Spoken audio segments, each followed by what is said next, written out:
ভালো থাকো ভালো থাকো। শাড়ি পরছো কেন? এখন তো ছেলের সঙ্গে বাইরে চাকরি করে ছেলে, বাইরে এসে থাকো। এখন তো হট প্যান্ট স্কার্ট ফ্রক পরে থাকো, জানি না আর কি কি পরে বেড়াও। আরে বাবা, তোর বউকে বলতেছিলাম শাড়ি পরছে কোন কামে রে? ও বাচ্চা মানুষ, শাড়ি পরে অসুবিধা হয় না? এখন তো আমাদেরও বয়স হয়ে যাচ্ছে, তো একটা নাতি নাতনি দাও। বাবা তোর বউকে জিজ্ঞেস করতেছিলাম যে এখনই তাড়াতাড়ি এত বাচ্চা কাচ্চা নিস না, বয়স কম তোর, এখনই বাচ্চা কাচ্চা নিয়ে কি করবি? ছেলেকে বলছি এটা জানি আবার ছেলের কানে দেওয়া হয় না। কি দরকার ছিল? আমরা আসছি দেখে হোটেলে খাওয়া দাওয়া নেওয়ার জন্য, নিজে একটু হাত পুড়িয়ে রান্নাও করতে পারলা না? ও তার মানে যখন আমরা থাকি না তখন ছেলেকে দিয়ে মনে হয় হোটেলেই টাকা খরচা করে খাওয়াও। হ্যাঁ বাবা, আমরা রেডি হয়ে গেছি, আমরা রেডি হয়ে গেছি। যাও বাবা, তুমি রেডি হয়ে নাও, সবাই মিলে একসঙ্গে খায় আসি। যাও। কি রাঁধছো বৌমা? পনির?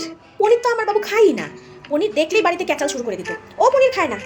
হ্যাঁ, তুই পনির খাস? বাহ, খুব ভালো, তুমি তো সেই কাজ করছো বৌমা। আমার ছেলেটা এখনই তোমার তালে তাল মিলে কথা বলতেছে। বাপ রে বাপ, তোকে ধন্য বাবা, তোকে ধন্য, তোমাকেও ধন্য। মায়ের সঙ্গে তো দেখি সারাদিন ফোনে কথা বলতে থাকো, তোমার মা তো কোনো সময় বিআইনের একটা খোঁজও নেয় না। আমি সারাদিন মোবাইলে ফেসবুক ইউটিউব সব কিছু দেখতে থাকি, কই তোমার মাত্র একটা মিস কল আসে না? না রে বাবু, ও টেনশন করতেছিল, তোর বউ বলতেছিল যে আমার মা কাজকর্মে ব্যস্ত থাকে তো তাই তোমাকে ফোন করতে পারে না। আমি বলছি কোনো ব্যাপার না, বলছি শ্বশুরটা যে ঘরে আছে তোমার কি লাজ লজ্জা কিছুই নাই গা? শ্বশুরের সামনে মাথার মধ্যে ঘোমটা দিবা, আমরা তো মাথার এই অবধি ঘোমটা দিয়ে থাকতাম শ্বশুরের সামনে।